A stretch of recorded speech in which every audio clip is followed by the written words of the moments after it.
Palavra da Verdade, com Hernandes Dias Lopes. Eu quero partilhar com vocês a palavra de Deus. E desejo expor o texto de Jó, capítulo 1, tangendo também ao mesmo tempo o assunto família, que é a temática desta noite. Então abra sua Bíblia, por favor, livro de Jó, capítulo 1. Nós faremos a leitura dos versos 6 a 12 e depois no capítulo 2, de 1 a 6.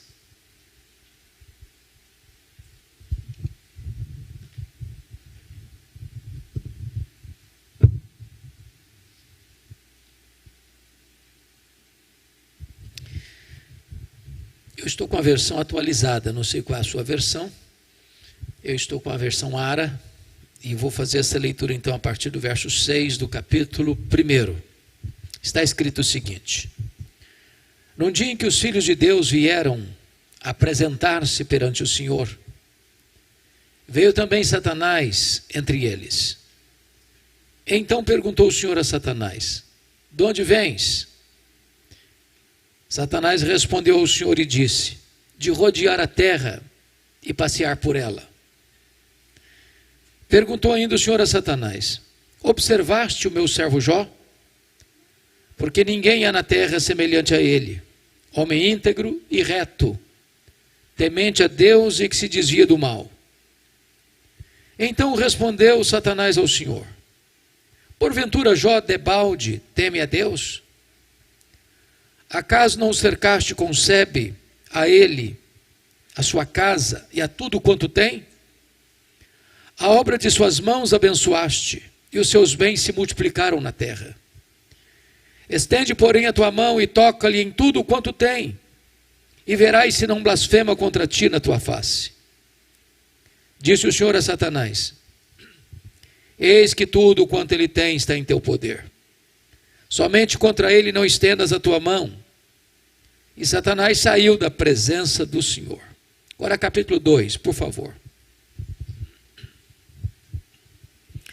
Num dia em que os filhos de Deus vieram apresentar-se perante o Senhor, veio também Satanás entre eles, apresentar-se perante o Senhor.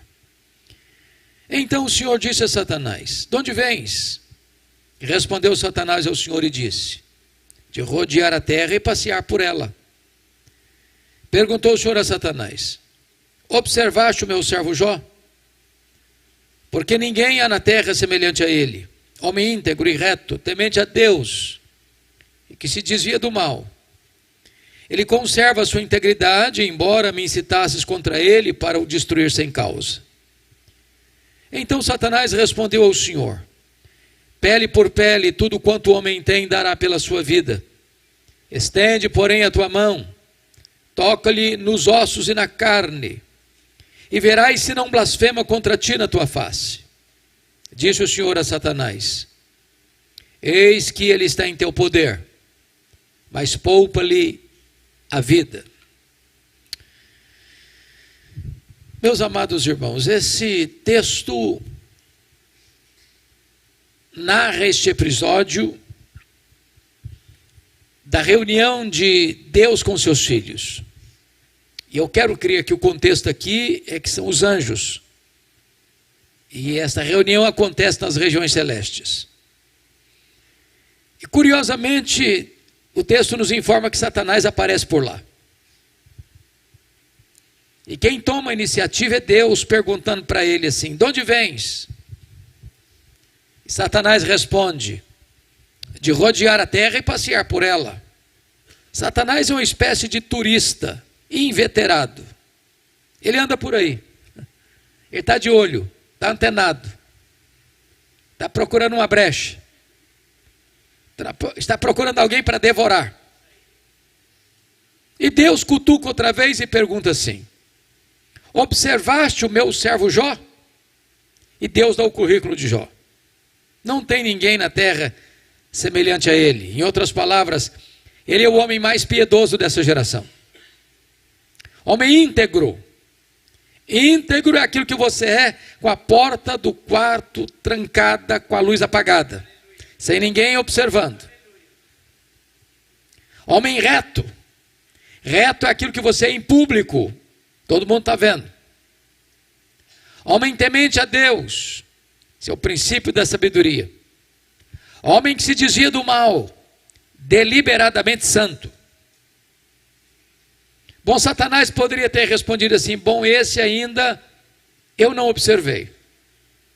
Ando meio ocupado, tem outras agendas. Quem sabe um dia, talvez, eu ponha os olhos nele. Mas não foi a resposta de Satanás. Satanás respondeu assim: ah, também puderas. Também puderas. Desse jeito aí é muito fácil te adorar. Qualquer um te adora desse jeito. Tu tens abençoado a vida dele. Tu tens cercado a família dele com a grande muralha de proteção. Os bens desse homem prosperam na terra. Tudo que ele bota a mão vira dinheiro. Ah, desse jeito aí é muito fácil.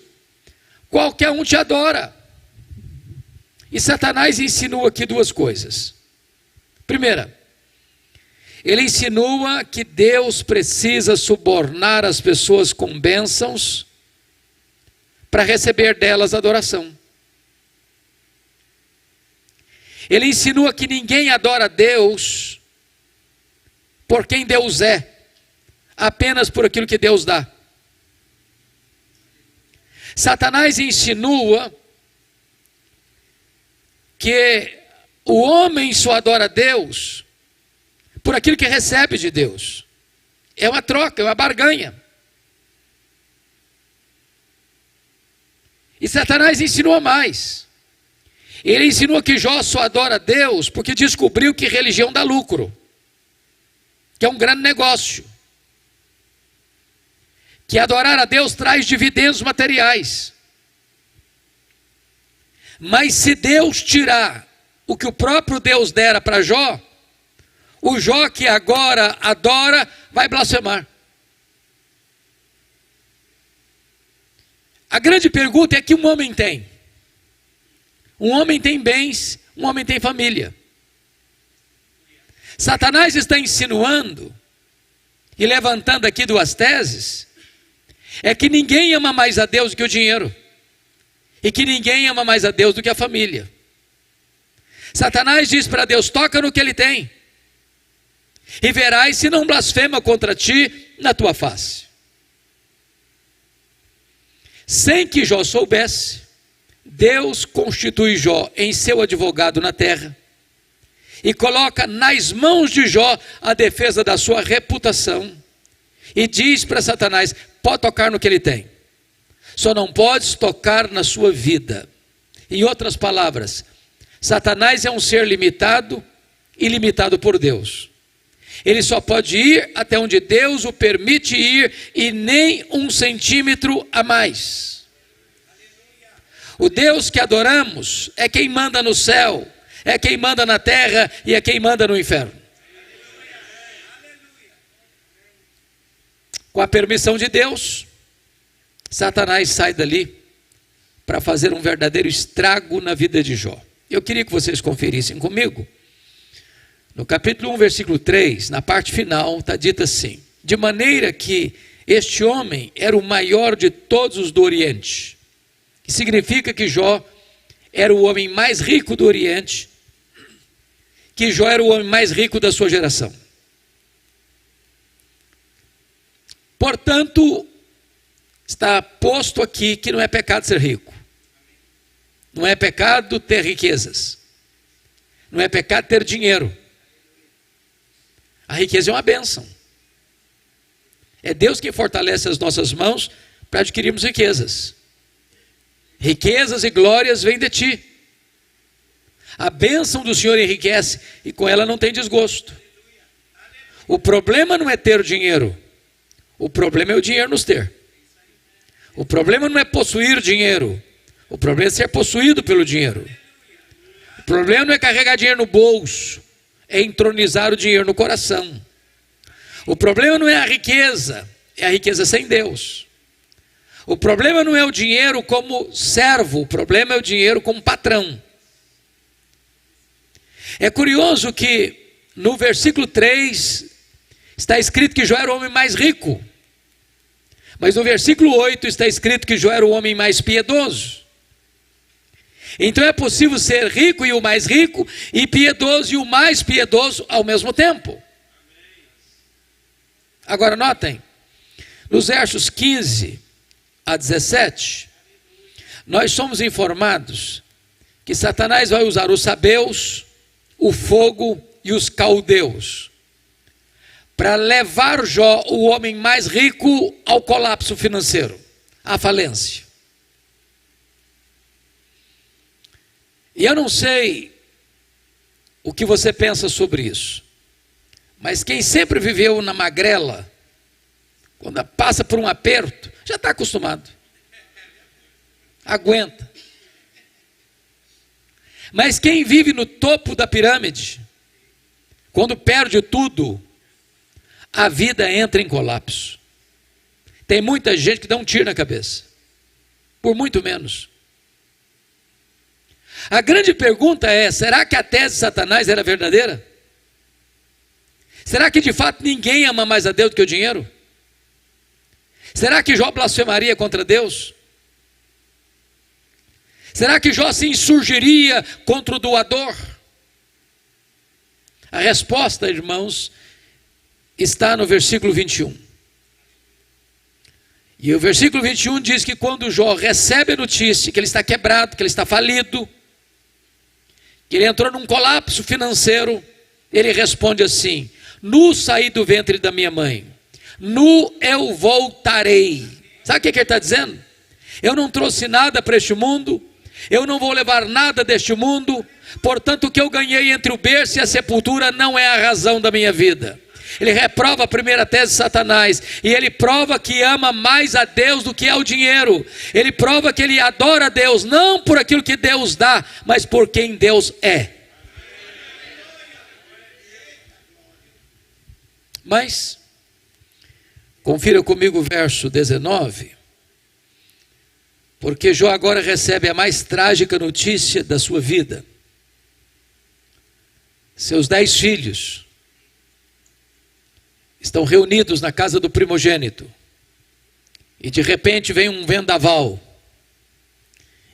e a casa desaba, e os filhos morrem debaixo dos escombros daquela casa. A grande questão é que tipo de pai era Jó. E quem é pai e mãe de mais de um filho aqui, sabem de uma coisa: os filhos não são naturalmente unidos, sobretudo quando tem dinheiro. Dinheiro não tem liga, dinheiro não tem amálgama, dinheiro separa, dinheiro divide. Mas Jó, conforme capítulo 1, versículo 5, vocês podem conferir, era um pai exemplar.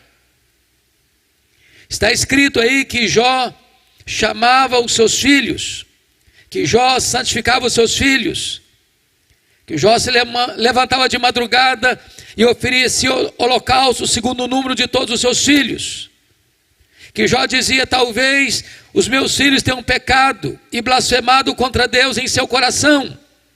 E Jó fazia isso continuamente. Era um pai presente, era um pai intercessor, era um pai conselheiro, era um pai exemplar, era um pai de verdade. Mas não obstante isso, ele sofre o mais doloroso golpe da vida. Depois da falência, ele enfrenta a dor do luto.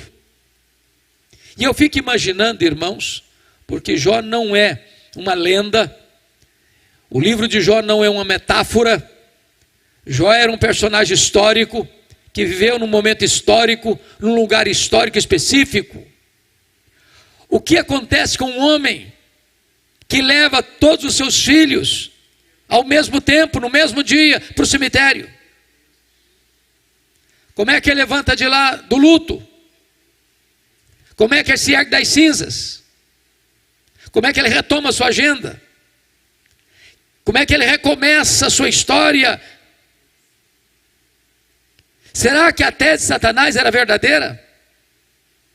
Será que ninguém ama mais a Deus do que a família? Será que Jó blasfemaria contra Deus? A resposta, amados, está no versículo 20, confiram comigo.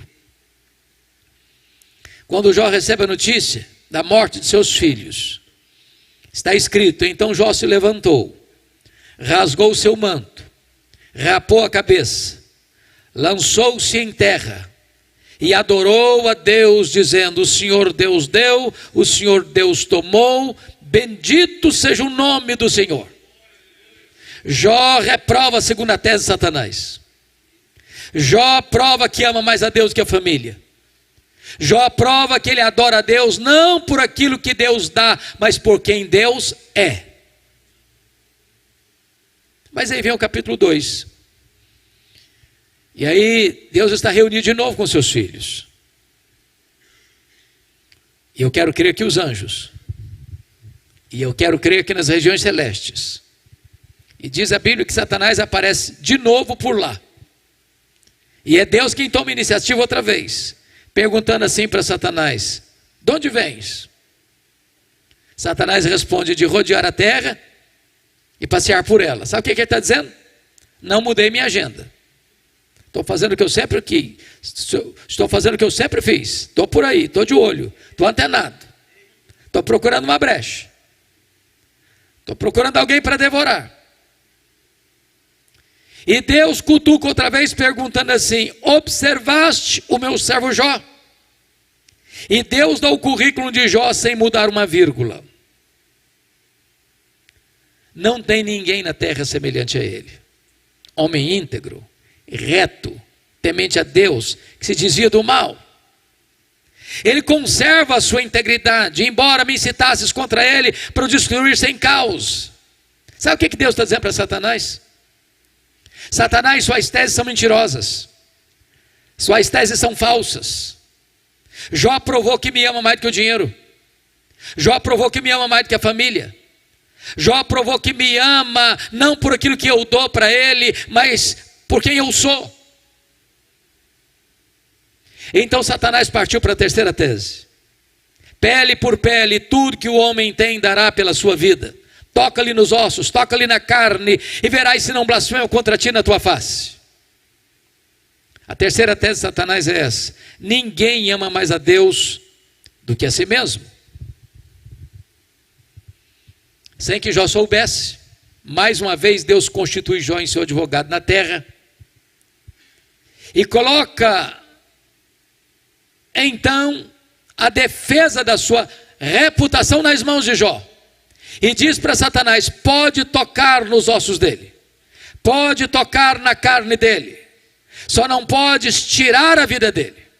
Em outras palavras, Satanás é um ser limitado e limitado por Deus.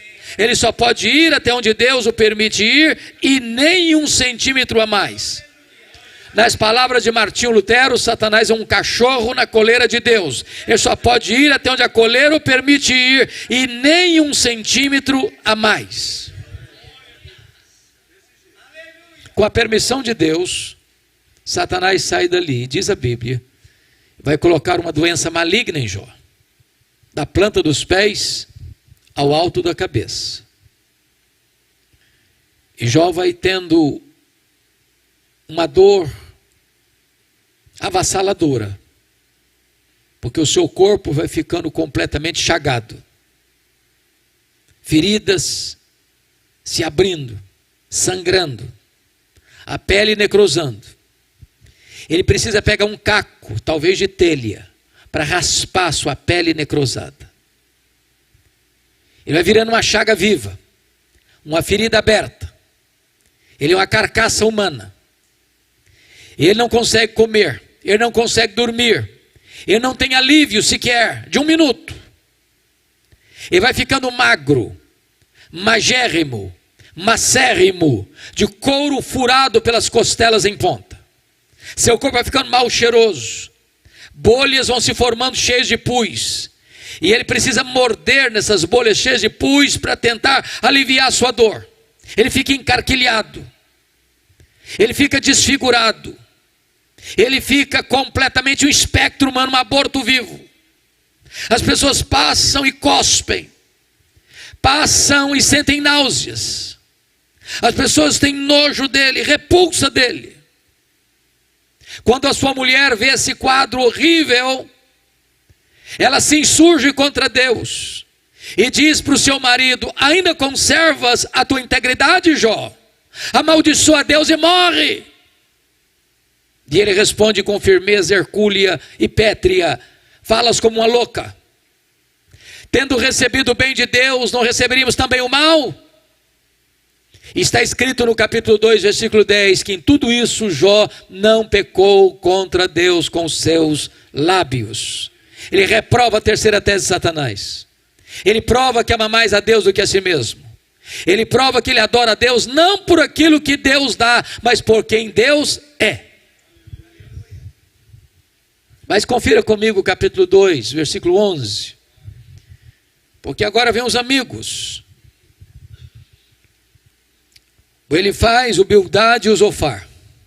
Eles combinaram ir juntamente condoer-se de Jó e consolá-lo. Olha o verso 12. Eles levantaram de longe os olhos, mas eles não reconheceram Jó. Eles ergueram a voz e choraram. Cada um rasgou o seu manto, lançou pó ao ar sobre a cabeça. Eles sentaram com Jó na terra, 7 dias e 7 noites. E nenhum deles dizia palavra alguma, pois viam que a dor de Jó era muito grande. E eu pergunto a vocês: esses homens eram amigos de Jó? Eram amigos de Jó? E a resposta categórica é esta: claro, claro que eram. Claro. Vocês já fizeram alguma visita assim para alguém? 7 dias, 7 noites, sentado no chão, na terra, sem falar nada, só chorando. Vocês já receberam alguma visita assim, nas horas mais difíceis da vida? Qual foi o problema desses homens? O problema desses homens era uma teologia ruim. Quando a teologia é ruim, o comportamento vai ser ruim. Porque a ética é filha da teologia e a teologia é mãe da ética.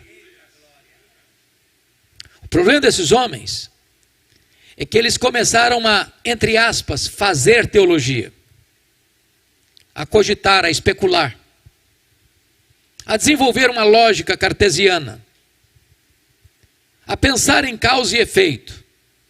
E eles imaginaram assim: ninguém sofre sem causa. Para alguém estar sofrendo, é porque fez alguma coisa errada. Portanto, para Jó estar sofrendo e sofrendo muito, ele deve ter feito muita coisa errada. Mas eles não só pensaram isso, eles falaram. Mas eles não só falaram para Jó. E eles assacaram contra Jó os mais pesados libelos acusatórios. Eles chamaram Jó de adúltero. Eles chamaram Jó de ladrão. Eles chamaram Jó de louco. Eles agravaram a dor de Jó, dizendo que Deus matou os filhos dele porque ele era louco. Eles chamaram Jó de corrupto, porque disseram para Jó que Jó ficou rico porque roubou os órfãos e as viúvas. Eles massacraram Jó. Eles lançaram suas setas venenosas e cravaram essas setas em Jó. Eles passaram Jó debaixo de um rolo compressor, esmagaram Jó. O que é que Jó fez? O que você e eu faríamos? Jó se defendeu. Jó perguntou para Deus. Jó se queixou contra Deus. Jó lançou aos céus, irmãos, 16 perguntas. 16 perguntas. Por quê? Por quê? Por quê? Por que eu estou sofrendo? Por que a minha dor não cessa? Por que eu não morri no ventre da minha mãe? Por que eu não morri ao nascer? Por que os seios da minha mãe não estavam murchos de leite para morrer de fome? Por que o Senhor não me mata de uma vez?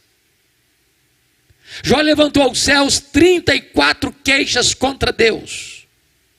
Ele espremeu não só o pus das suas feridas físicas, ele espremeu o pus das suas feridas emocionais. Mas sabe qual foi a resposta de Deus para ele? Das 16 perguntas e das 34 queixas, o silêncio sepulcral de Deus. Nem uma palavra, nem uma resposta, nem uma explicação, nem uma luz no fim do túnel, nem um sinal do seu favor. E eu posso garantir a vocês que pior do que sofrer é sofrer sem explicação. O silêncio de Deus, muitas vezes, grita mais alto nos ouvidos da nossa alma que o barulho mais ruidoso das circunstâncias mais adversas. Se vocês estão compreendendo o meu raciocínio, Jó está sofrendo um golpe fatal nas 5 áreas mais importantes da vida. Primeiro, na vida financeira. Irmãos amados, qualquer de nós que sofrer golpes profundos nesta área, fica abalado. Fica abalado. Essa pandemia que atinge o mundo desde março do ano passado, é uma prova disso. Quantos comerciantes fecharam suas portas? Quantas lojas fecharam? Quantos restaurantes fecharam? Quantos hotéis entraram em parafuso, em crise? Quantas empresas de agência de viagem fecharam as portas? Quantos empresários quebraram? Quantos empregados foram mandados embora porque não tinham mais condições de mantê-los na empresa? É a crise financeira que bate a porta. A segunda área que Jó foi atingido, irmãos, é a área da saúde. Eu quero dizer para você que a enfermidade bota todo ser humano no seu devido lugar. Não tem como ficar de nariz empinado e peito estufado num CTI, entubado. Fica rico, fica pobre do mesmo jeito. A pandemia provou isso, ceifou o mais rico e o mais pobre. Ceifou o jovem e o velho. Ceifou o empresário e o empregado.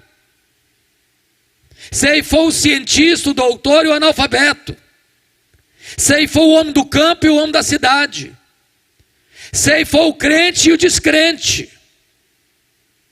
A doença fragiliza o homem. Tira o chão debaixo dos seus pés. E Jó está enfrentando isso. A terceira área que Jó enfrenta crise, irmãos, é na área do casamento. Na hora que Jó mais precisou do apoio da sua mulher, para ser um bálsamo, um alívio de tensões, uma consoladora, ela se revolta contra Deus e diz para o marido dela assim: morre, homem, morre, morre logo. A quarta área que Jó enfrenta crise, irmãos, é com os filhos. Não é natural pai e mãe enterrar filhos, não. Não é natural os filhos furarem a fila, não é. Talvez não tenha dor que possa se comparar a esta. O que é um pai e uma mãe sepultar um filho ou uma filha? Mas a quinta área que Jó está enfrentando drama na vida, irmãos, é com as amizades. Aqueles que deveriam ser consoladores transformam-se em molestadores. Aqueles que deveriam ser óleo terapêutico nas suas feridas tornam-se vinagre em suas feridas. Aqueles que deveriam estar com ele para consolá-lo são seus acusadores mais implacáveis. Se você está olhando comigo, Jó está perdendo tudo. Tudo. Jó está no fundo do poço. E quando alguém, porém, está no fundo do poço, meus irmãos, só tem um lugar para se olhar. É para cima. É para o alto. É para Deus. Jó perdeu tudo, exceto sua confiança em Deus. E então, quando ele está no fundo do poço, ele arranca do peito um brado de esperança e diz: mais uma coisa eu sei, é que o meu Redentor vive. O meu Redentor vive. Satanás havia pensado que havia tirado tudo de Jó, mas não entendera que Deus era o tudo de Jó. E ninguém pode tirar Deus da nossa vida. Ele é o nosso refúgio, Ele é a nossa fortaleza, Ele é a nossa esperança. Com Deus você tem tudo. Sem Deus, tendo tudo, você não tem nada. Quando Jó solta este brado de esperança, de repente Deus rompe o silêncio e começa a falar com ele. E é curioso que quando Deus fala com Jó, Deus não responde nenhuma das 16 perguntas de Jó. Deus não responde nenhuma das 34 queixas de Jó. Quando Deus fala com Jó, Deus faz 70, literalmente 70 perguntas para Jó. Todas perguntas retóricas, sem a mínima possibilidade de resposta. Deus pergunta para Jó assim: ô Jó, onde você estava quando eu lançava os fundamentos da terra? Ô Jó, onde você estava quando eu espalhava as estrelas no firmamento? Ô Jó, onde você estava quando eu cercava as águas do mar para elas não invadirem a terra? E Deus abriu as comportas dos céus e despejou torrentes caudalosas da sua majestade, da sua glória sobre Jó. Em catadupas Deus foi derramando sobre Jó torrentes do seu poder, da sua glória, da sua majestade, da sua grandeza, do seu conhecimento, do universo, das coisas maiores e menores da vida. E quando Deus foi se revelando a Jó, e se revelando a Jó, e se revelando a Jó, e se revelando a Jó, Jó foi se encolhendo, e foi se encolhendo, e foi se encolhendo, e foi se encolhendo, para descobrir as 5 verdades mais extraordinárias e revolucionárias da sua vida, que mudaram a história dele, e que podem mudar a sua, a minha, a nossa história nesta noite. Que verdades são essas? Eu gostaria que vocês contemplassem comigo no capítulo 42, porque elas estão lá. A primeira coisa que Jó descobriu, meus irmãos, notem comigo, está aí no versículo 1 e 2. Então respondeu Jó ao Senhor: bem sei que tudo podes. Jó reconheceu a onipotência de Deus. Deixa eu lhe dizer algo nesta noite. Você e eu temos impossibilidades intransponíveis, fraquezas indisfarçáveis. Eu gosto muito de ler, desde a minha infância. E eu gosto de passar pelas livrarias, praticamente todo mês, toda semana, para ver o que está saindo. Eu acho que todos vocês concordam comigo que as obras que mais são publicadas no Brasil e no mundo são livros de autoajuda. E esses livros de autoajuda dizem para você que você é forte, que você tem a força, que você é um gigante, que há poder nas suas palavras, que basta fazer cócegas no seu interior e se levantará daí um gigante. Mas sabe o que a Bíblia diz? Exatamente o contrário. A Bíblia diz que nós somos fracos, que Deus conhece a nossa estrutura e sabe que somos pó. Nós temos fraquezas físicas, por exemplo. Eu só sei que eu tenho a idade que eu tenho quando eu me olho no espelho. E quando eu converso com alguém, ele diz assim, eu tenho a mesma idade sua, estou um pouquinho mais velho, um pouquinho mais novo. Eu falei, estou velho mesmo. O tempo vai esculpindo algumas rugas no nosso rosto, indisfarçáveis. Indisfarçáveis. As mulheres que são mais espertas e mais inteligentes do que os homens, driblam isso melhor. Com um bom cosmético. Às vezes quando se acorda é um caos, mas depois de um bom cosmético vira o cosmos de novo. Mais tarde uma boa cirurgia plástica ajuda muito. Mas chega uma hora, convenhamos, que ainda que Pitangui ressuscitasse dentre os mortos, não teria mais jeito. Não tem mais jeito.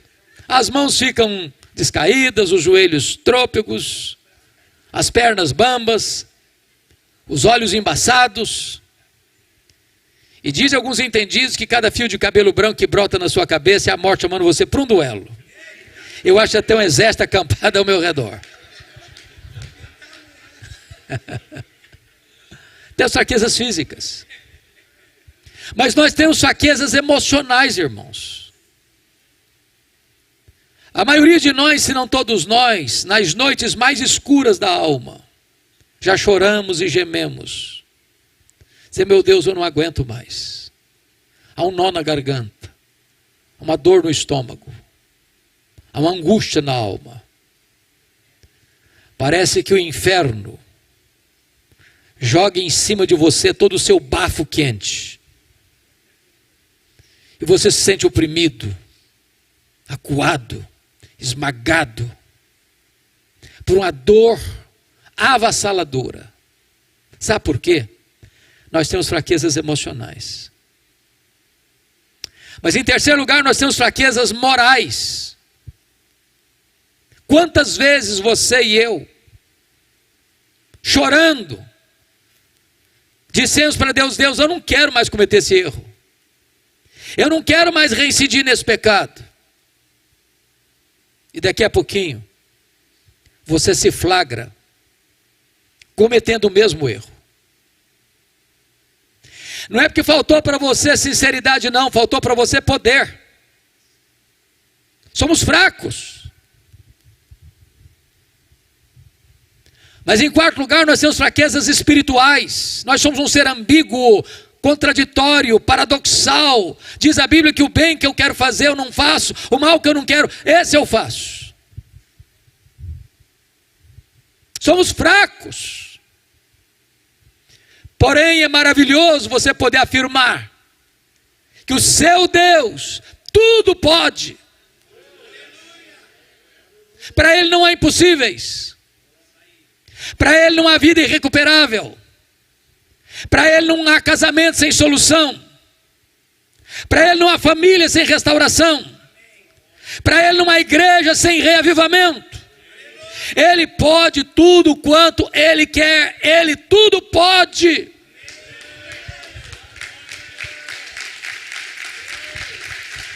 Hoje, nesta noite, a sua causa perdida pode ter uma solução.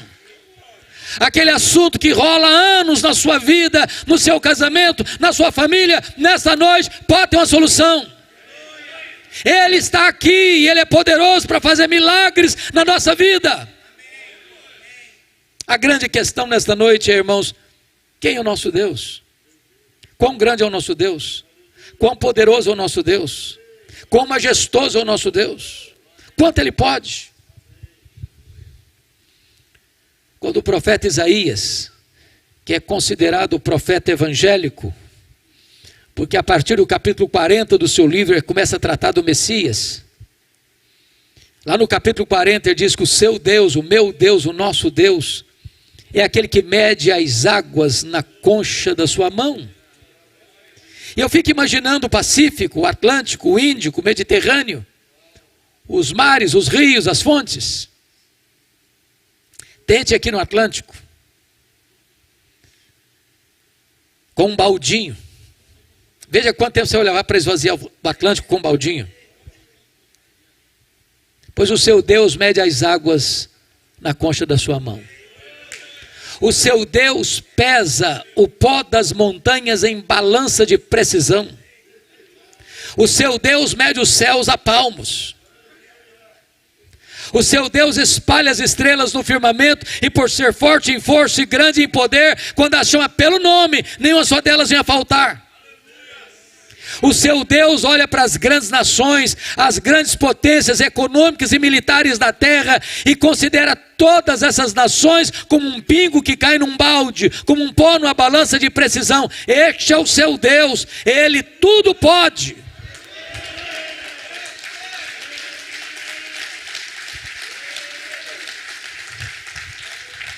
Agora pergunte para um astrônomo, por mais robusto que seja o seu conhecimento, qual é o tamanho desse universo que o seu Deus mediu a palmos? Pergunte. Se ele for honesto, ele vai responder assim: eu não sei. Com isso ele não está confessando uma ignorância absoluta, não. O que ele está afirmando é que nenhum homem é capaz de saber com precisão qual é o exato tamanho do universo. Esta é uma matéria ainda em aberto. O que você e eu sabemos é que o universo não é infinito, porque a infinitude é um atributo exclusivo de Deus. Porém, o que os cientistas já sabem é que o nosso universo tem mais de 93 bilhões de anos-luz de diâmetro. E o que significa isso? Significa que se você voasse a velocidade da luz, 300 mil quilômetros por segundo, nessa velocidade você demoraria mais de 93 bilhões de anos para ir de uma extremidade à outra do universo. Pois não há um centímetro desse universo onde o seu Deus não possa dizer: eu criei isso aqui, eu sou dono disso aqui, eu sou senhor disso aqui. Este é o seu Deus, Ele tudo pode. Pergunte a um astrônomo quantas estrelas existem. E a resposta dele é: eu não sei. O que eles sabem é que há mais estrelas no firmamento do que todos os grãos de areia de todas as praias e desertos do nosso planeta. Vá um dia aqui à praia, encha a concha da sua mão de areia, leve para uma tábua de vidro, como esse púlpito aqui, e tenha a paciência de contar quantos grãos de areia você consegue botar na concha da sua mão. Pois há mais estrelas no firmamento que todos os grãos de areia de todas as praias e desertos do nosso planeta. Mas o seu Deus não apenas criou todas elas. O seu Deus batizou cada uma delas pelo nome. E por ser forte em força e grande em poder, quando a chama pelo nome, nenhuma só delas vai faltar. Este é o seu Deus, Ele tudo pode.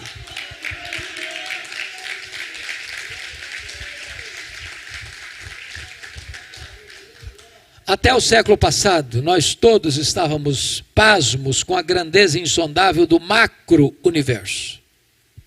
Do século XX para cá, nós já estamos boquiabertos com a grandeza do micro-universo. Se você pega uma folha tenra, delgada, lá no seu quintal, aquela folha é mais complexa do que a cidade de Niterói. Se você for na sua geladeira e pegar um ovo e quebrá-lo, aquela gema é mais complexa do que qualquer máquina que o homem jamais inventou. Dr. John Wilson, catedrático de Harvard, uma das maiores autoridades no mundo em oftalmologia, diz que você e eu temos cerca de 10 milhões de fios duplos encapados em cada um dos nossos olhos, e se não for assim, haverá um curto-circuito e nós ficaremos cegos. Dr. Marshall Nirenberg, prêmio Nobel de Biologia, fez uma das mais fantásticas descobertas no século passado. Ele descobriu que você e eu temos em torno de 60 trilhões de células vivas no nosso corpo. Descobriu mais. que em cada uma dessas células você tem 1,70 m de fita DNA, onde estão gravados e computadorizados todos os seus dados genéticos, a cor dos seus olhos, a cor da sua pele e o seu temperamento. Se você espichar a fita DNA do seu corpo, você terá 102 trilhões de metros de fita DNA no seu corpo. Você terá 102 bilhões de quilômetros de fita DNA no seu corpo, que daria para dar diversas voltas no sistema planetário. Dr. Loy vai afirmar mais tarde que códigos de vida não se originam espontaneamente, não se originam de uma evolução de milhões e milhões de anos. Códigos de vida foram plantados em você pelo Deus Todo-Poderoso, Criador dos céus e da terra, e este Deus é o seu Pai, e Ele tudo pode.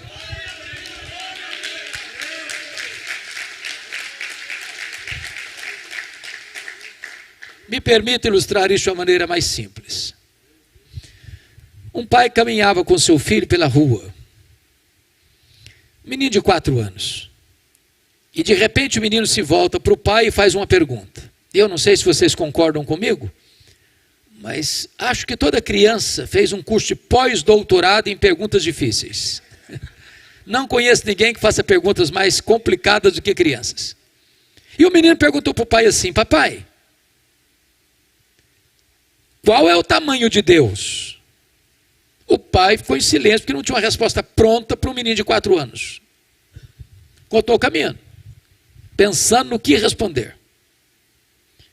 Enquanto caminhavam, ele escuta os roncos de um avião supersônico, as suas turbinas nas alturas excelsas. E ele diz: filho, olha para cima. Está vendo aquele avião? Estou vendo, papai, estou vendo. Qual é o tamanho daquele avião, filho? O menino respondeu: pequeno, papai, muito pequeno. Está muito longe. O pai pegou o menino, levou no aeroporto.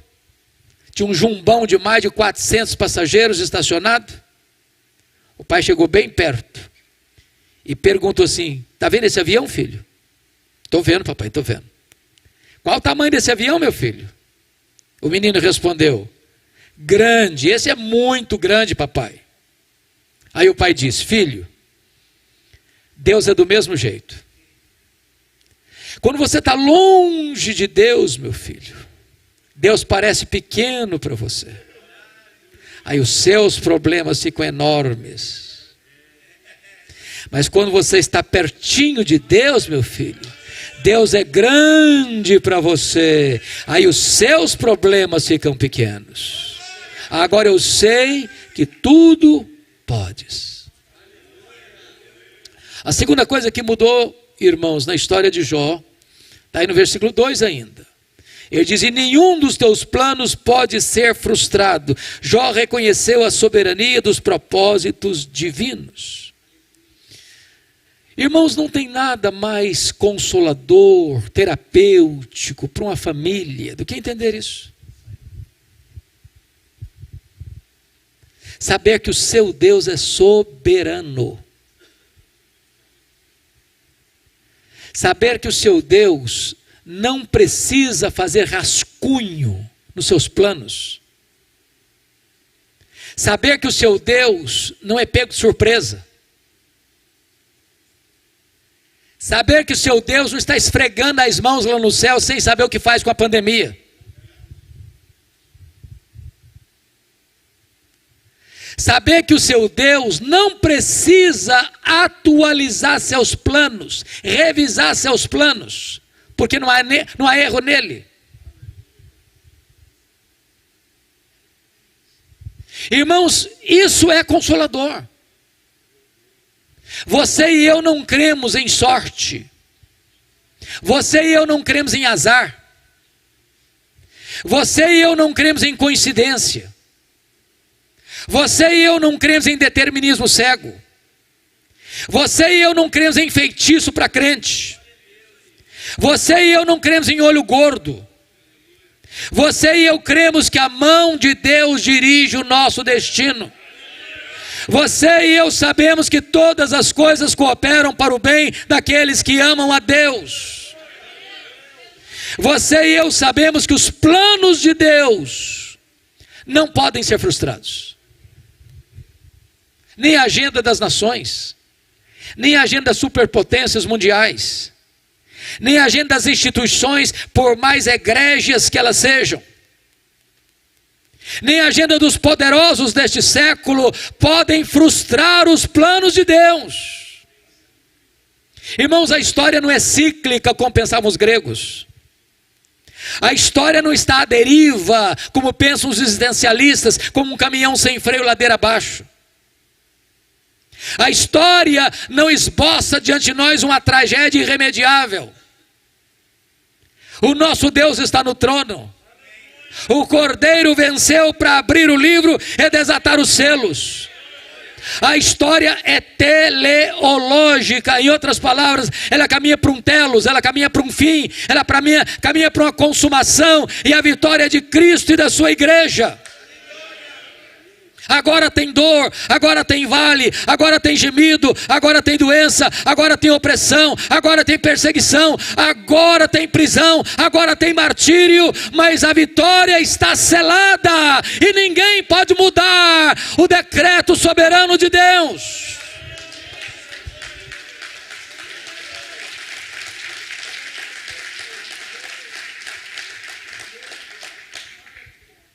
Preste bem atenção nisso, irmãos.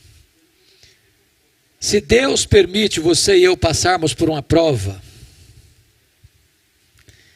entendamos isso. Deus não desperdiça sofrimento na vida de seus filhos.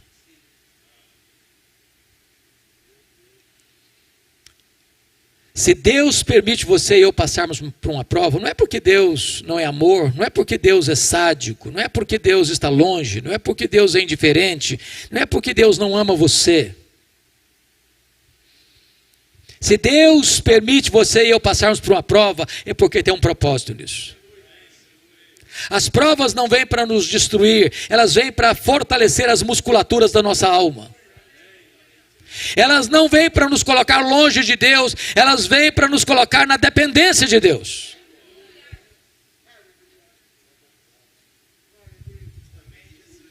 Mas há uma terceira coisa que Jó descobriu, que mudou a história dele.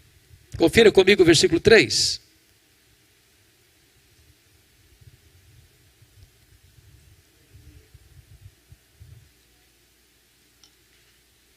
Na parte B, Jó diz assim: na verdade eu falei do que eu não entendia, coisas maravilhosas demais para mim, coisas que eu não conhecia. Jó reconhece a sua profunda limitação. Você só vai entender o que ele está dizendo aqui, e eu gostaria de sugerir a vocês: tira um sábado, tira um feriado, para dar uma lida no livro de Jó numa sentada só. Porque às vezes a gente pensa que Jó foi um estoico, que sentou num canto, trincou os dentes e aguentou calado. Foi isso que aconteceu, não. Ao longo do livro, Jó fez 3 coisas. Jó perguntou, Jó se defendeu e Jó se queixou. Quando a gente está muito sofrido, a gente fala, se queixa. A gente não vê o quadro geral. Você e eu não enxergamos na curva. Você e eu não enxergamos no escuro. Então a gente sofre, a gente chora, a gente grita, a gente geme, a gente se queixa. E Jó fez muito isso. Até o momento que Deus despejou sobre ele torrentes do seu poder, da sua majestade, da sua glória, e mostrou quão grande ele era, quão poderoso ele era, como ele estava no controle de tudo.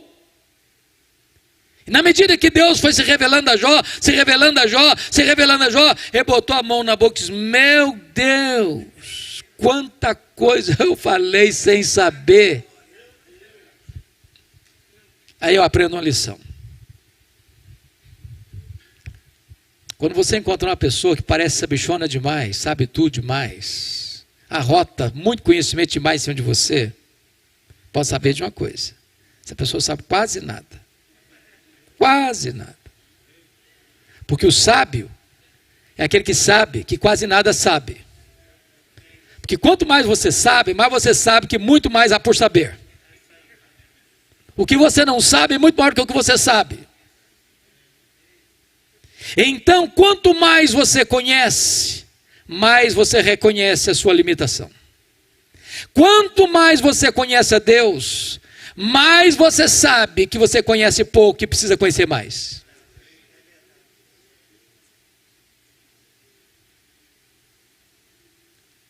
Aqui está um ponto que eu gostaria de enfatizar.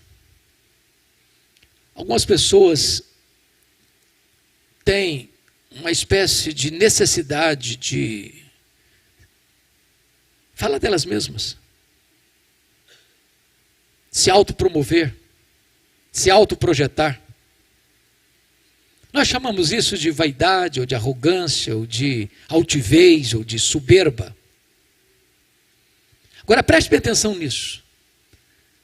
É impossível você nutrir vaidade ou soberba se tem duas coisas acontecendo. Primeiro, se você conhece a Deus.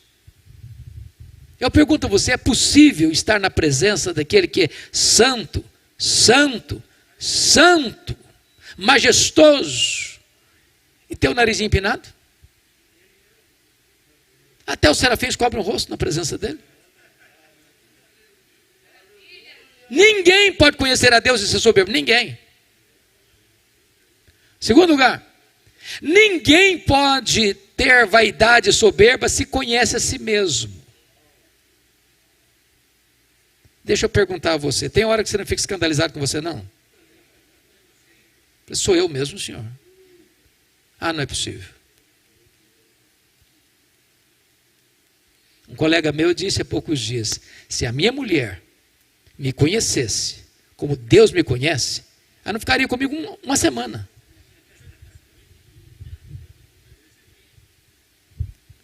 Não bata palma para você, não.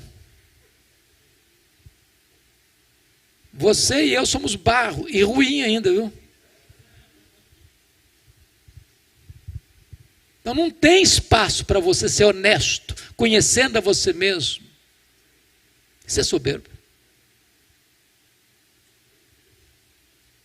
O que me espanta é que Deus, apesar ou a despeito de me conhecer, como mais do que eu me conheço, ainda me ame. Então, quanto mais você conhece a Deus, mais humilde você precisa ser.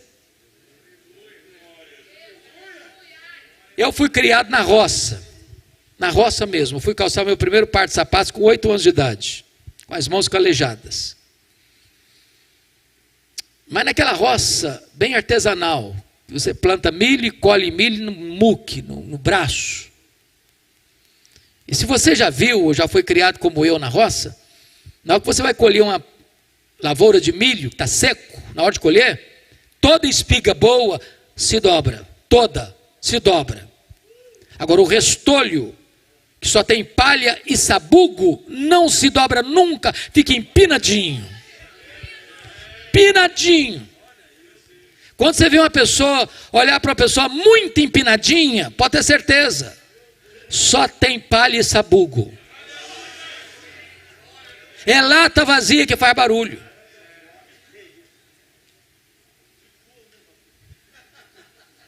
Então, amados irmãos, quando você conhece a Deus, a primeira coisa que Deus faz é golpear o seu orgulho e mostrar quão limitado você é.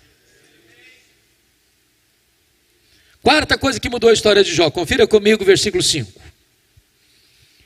Eu te conhecia só de ouvir, mas agora os meus olhos te veem. Jó reconheceu o seu limitado conhecimento de Deus. Eu entro em crise com esse versículo. Entro. Sabe por que eu entro em crise? Não é fácil você conciliar 42:5 com 1:8. Porque Jó 1:8, Deus disse assim, acerca de Jó: não tem ninguém na terra semelhante a ele. Homem íntegro, reto, temente a Deus, que se desvia do mal. Isso não é a opinião de um amigo bajulador, rasgador de seda.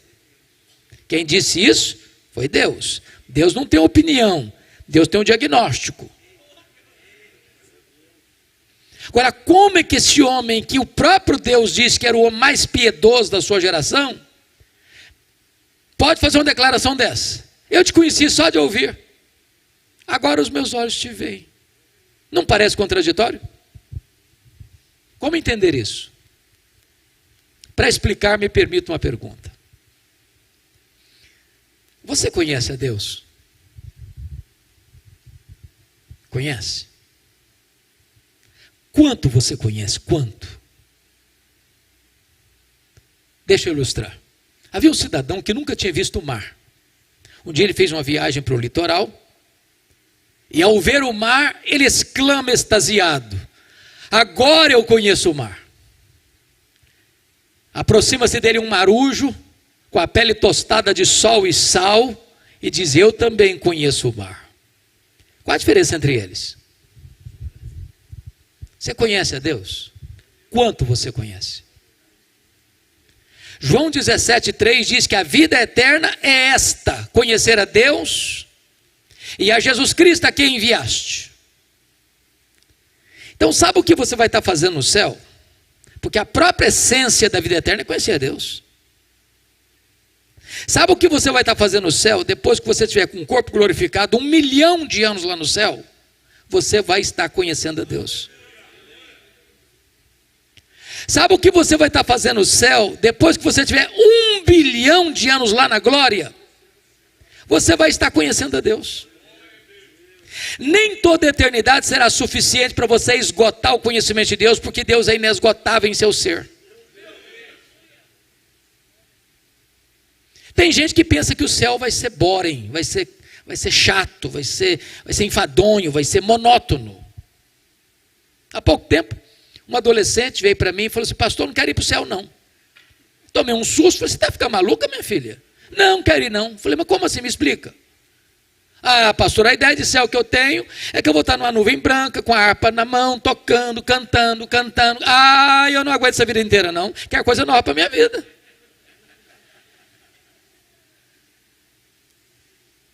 Deixa eu lhe dizer, o céu vai ser dinâmico. Você vai conhecer a Deus, você vai conhecer a Deus, você vai fluir a Deus, você vai glorificar a Deus, você vai servir a Deus, você vai amar a Deus, você vai desfrutar da glória de Deus, e jamais haverá um tempo na eternidade onde você possa dizer: agora conheço tudo, não tem mais nada para conhecer, agora vou botar a vida no piloto automático, vai virar rotina. Não! 1000 vezes não. Você vai conhecer a Deus, e conhecer a Deus, e conhecer a Deus, e amar a Deus, e glorificar a Deus, e fruir a Deus, e nunca você vai esgotar o conhecimento de Deus. Agora eu entendo Jó. Sabe o que ele está dizendo? Eu só estou arranhando a superfície, Senhor. Tem mais, tem muito mais, tem infinitamente mais.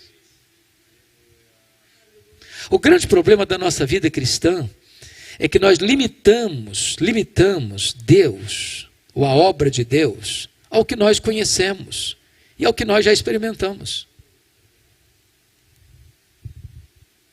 Por exemplo, pega a oração de Paulo, Efésios 3,19. Eu acho que Paulo alcançava o pináculo da sua teologia quando ele se colocava de joelhos.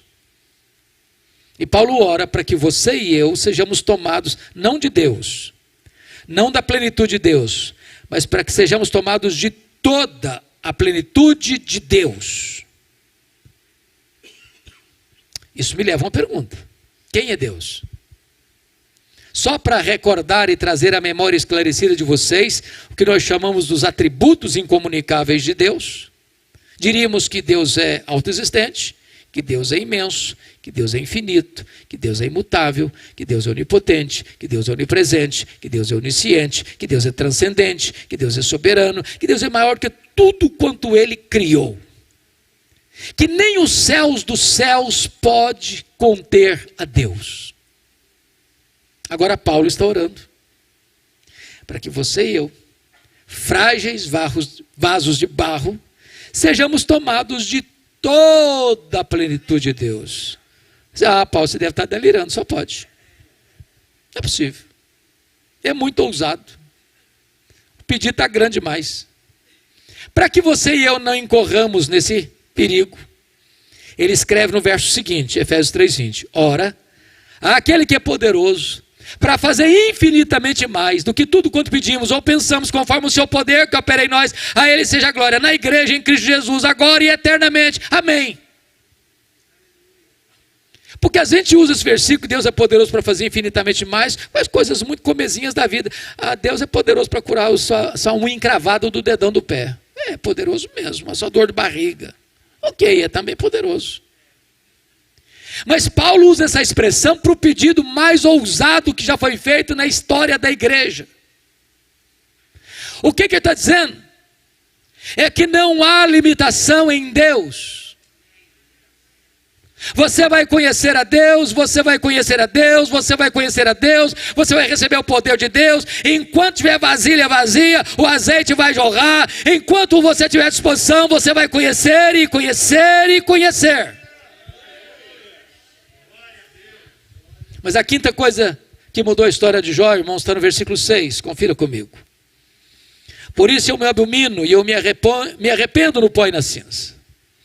Jó reconhece a enormidade do seu pecado, e eu entro em crise de novo com o versículo, porque não combina com o que Deus falou dele. Não combina. Como é que o homem mais piedoso vai fazer uma confissão dessa?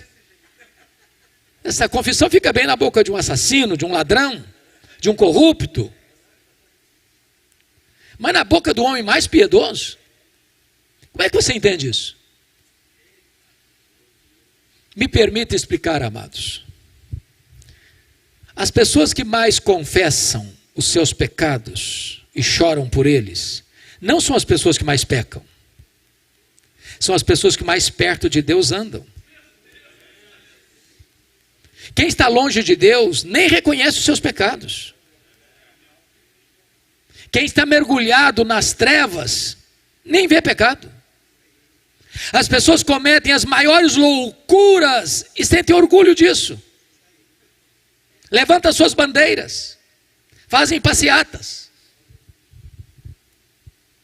Mas se você está na presença daquele que é santo, santo, santo, sua reação é a de Isaías: ai de mim, Senhor, eu estou perdido. A sua reação é a reação de Jó: Senhor, eu me abomino no pó e na cinza. A sua reação é a de Pedro: afasta-te de mim, Senhor, eu sou um pecador. A sua reação é de João: cair como morto aos seus pés.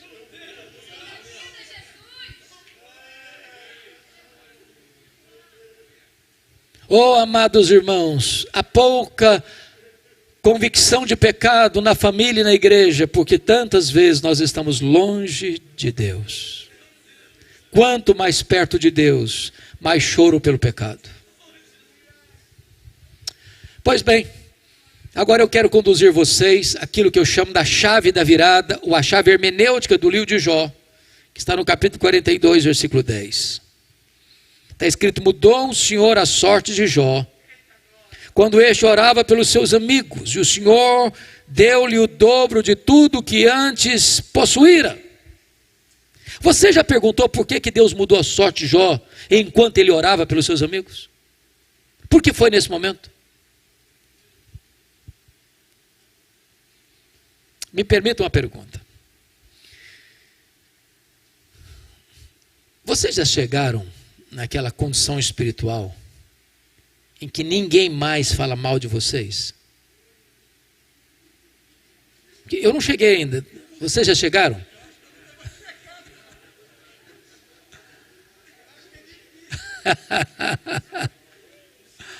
Impossível. Deixa eu fazer outra pergunta então. O que vocês acham que Jó sentiu quando seus amigos, de forma cruel, inverídica, disseram assim para ele: ô Jó, você é um ladrão. Ô Jó, você é um adúltero. Ô Jó, você roubou dos órfãos e das viúvas. Ô Jó, você é doido, você é louco. Deus matou seus filhos porque você é doido, louco. O que vocês acham que Jó sentiu? que você sente quando alguém fala mal de você? Quando alguém levanta falso sobre a sua vida? O que você sente? Você fica feliz? Você dá pulo de alegria? O que Jó fez? Se defendeu, se queixou. E quem se defende e se queixa, sabe o que tem no coração? Dor, mágoa. Sabe o que Deus está falando para Jó? Meu filho, você quer ser restaurado? Saia dessa arena de autodefesa. Saia, meu filho, dessa arena de autodefesa. Comece a orar por esses homens. Comece a orar por aqueles que criticaram você. Comece a orar por aqueles que estão cravando você com setas enormes. Comece a orar por eles. Sabe por quê? Você não consegue orar por alguém e ter mágoa desse alguém ao mesmo tempo. E diz a Bíblia que quando Jó orava pelos seus amigos, Deus restaurou a sorte de Jó. Notem comigo que as 5 áreas que Satanás tentou destruir na vida de Jó, Deus restaurou todas elas. A primeira área que Deus restaurou está no versículo 16. Foi a sua saúde. Ele viveu mais 140 anos. Viu os filhos dos filhos até a 4ª geração. Eu acho que não ficou nem sequela, nem cicatriz. Eu quero dizer para você que o Deus que cura está aqui nesta noite. A última palavra, irmãos, não é da medicina, a última palavra não é da ciência, a última palavra é de Deus. Se Ele quiser, Ele cura. Ele é o Jeová Rafa. A segunda área que Deus restaurou, confira comigo o versículo 10 e o versículo 12, foi a vida financeira. No verso 10 diz que Deus deu tudo em dobro. E no verso 12, vale a pena você comparar 1:3 com 42:12, e você verá que Deus literalmente devolveu tudo em dobro. Eu quero dizer para você que o Deus da restituição está aqui nesta noite. Você que foi despedido do seu emprego, você que fechou o seu comércio, você que fechou a sua loja, você que sofreu um baque na sua empresa, eu quero dizer que Deus é poderoso para restituir e restaurar a sua vida financeira. A terceira área que Deus restaurou foram os amigos, as amizades. Olha o versículo 8. Eu acho muito interessante isso aqui. Porque os amigos que acusaram Jó, agora Deus chega para eles e diz assim: olha, vocês vão ter que ir lá naquele homem que vocês criticaram. Para que aquele homem que vocês criticaram ore por vocês. Aquele homem que vocês criticaram é mais justo do que vocês. E eu vou ouvir a oração daquele homem, não a oração de vocês. Sabe o que Deus está fazendo com Jó aqui? Honrando Jó. Honrando Jó. Então eu vou falar uma frase aqui, se você esquecer tudo que eu falei até agora, mas lembrar da frase, já me dou por satisfeito. E a frase é esta: cuide bem da tua piedade, e Deus cuidará da tua reputação.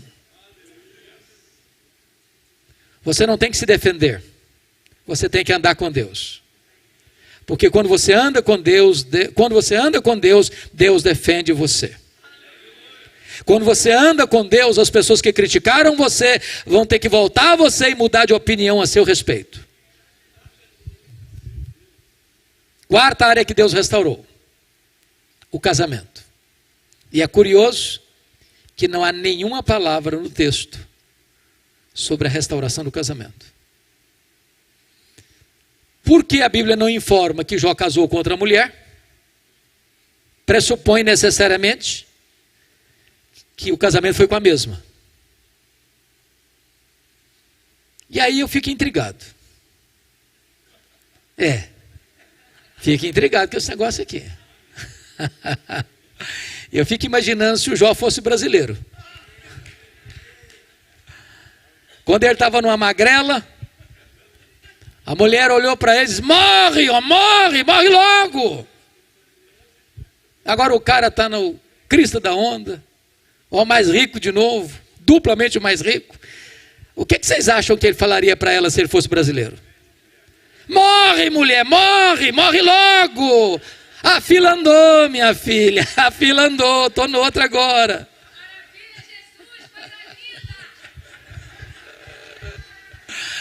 Mas deixa eu dizer algo para vocês, amados. Deus é especialista em pegar cacos e fazer um vaso novo. Deus é especialista em pegar um casamento quebrado, ferido, machucado e restaurá-lo. Deus é poderoso para tirar a mágoa, a dor, a revolta, a amargura, o ressentimento e colocar de volta perdão e amor. A solução para um casamento doente não é divórcio, é perdão e restauração.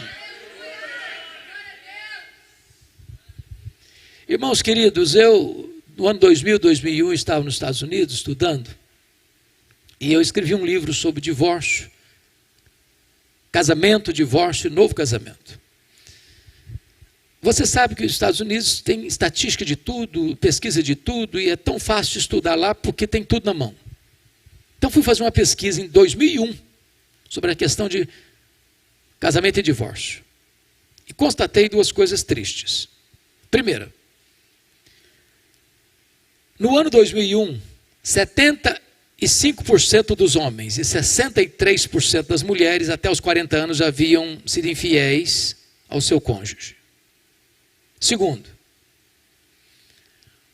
70% das pessoas que se divorciaram e casaram de novo, 70%, 10 anos depois, descobriram que o segundo casamento foi pior que o primeiro.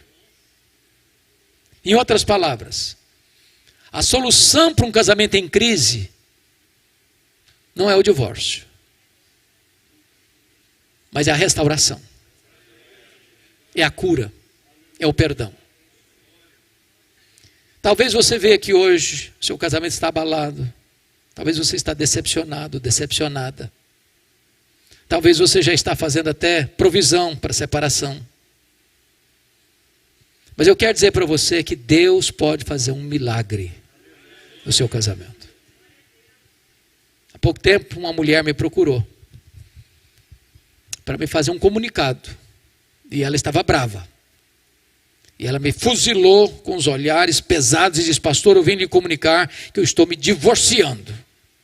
Eu tomei um susto, porque eu não esperava isso. Eu disse: como assim? Eu estou me divorciando. E eu perguntei: mas por quê, filha? E ela disse assim: secou. Secou. Está claro para você botar a legenda? E eu perguntei: secou, minha filha? Ué, mas se secou, tem esperança. Você não leu na Bíblia lá que a vara seca de Arão floresceu? Deus pode fazer florescer o que está seco no seu coração. Eu falei: pastor, o senhor não está me entendendo, o senhor está ficando maluco. Eu estou falando para o senhor que morreu. Está claro? Morreu. Eu falei: morreu, filha? Oh, mas não tem esperança? Você não leu na Bíblia lá que Jesus ressuscita os mortos? Ele pode ressuscitar o que está morto no seu coração. Ô pastor, o senhor perdeu o juízo. Eu estou falando para o senhor que acabou. Acabou. Está claro? Acabou. Eu falei: acabou, filha? Ou então tem esperança? Você não leu na Bíblia lá que Jesus chama a existência as coisas que não existem? Ele pode chamar a existência nem o que não está mais aí no seu coração. Você não vai divorciar agora não. Você vai orar comigo. Daqui a uma semana você volta aqui e nós vamos conversar. Passou uma semana, a moça voltou. Ela disse assim: pastor, acabou a vontade de divorciar. Jesus está restaurando a minha vida. Jesus está restaurando meu casamento. Há esperança para nós.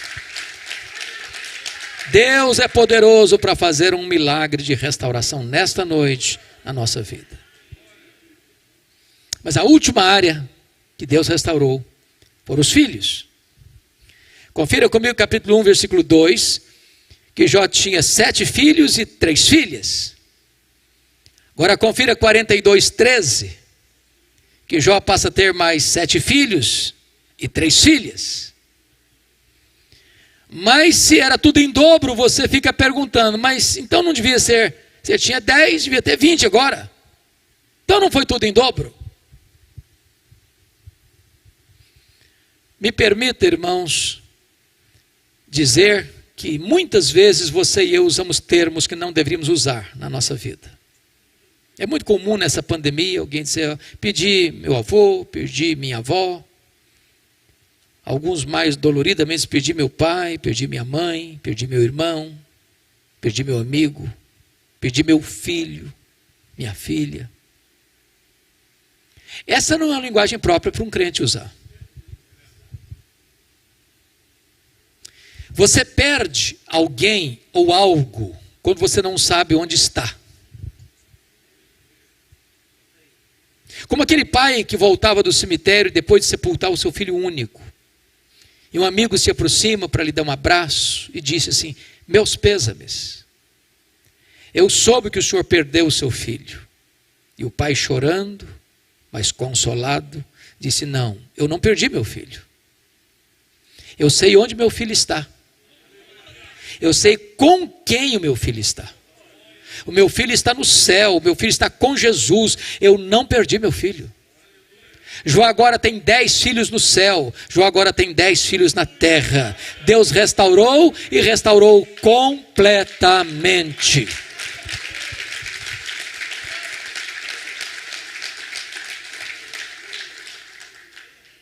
Sabe o que Satanás queria com Jó?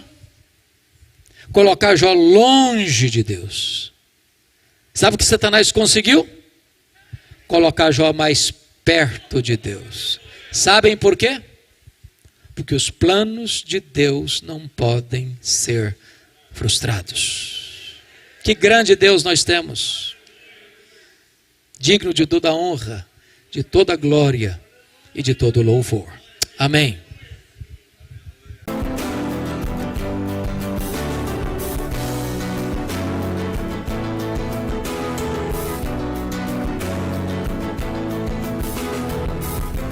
Palavra da Verdade, com Hernandes Dias Lopes.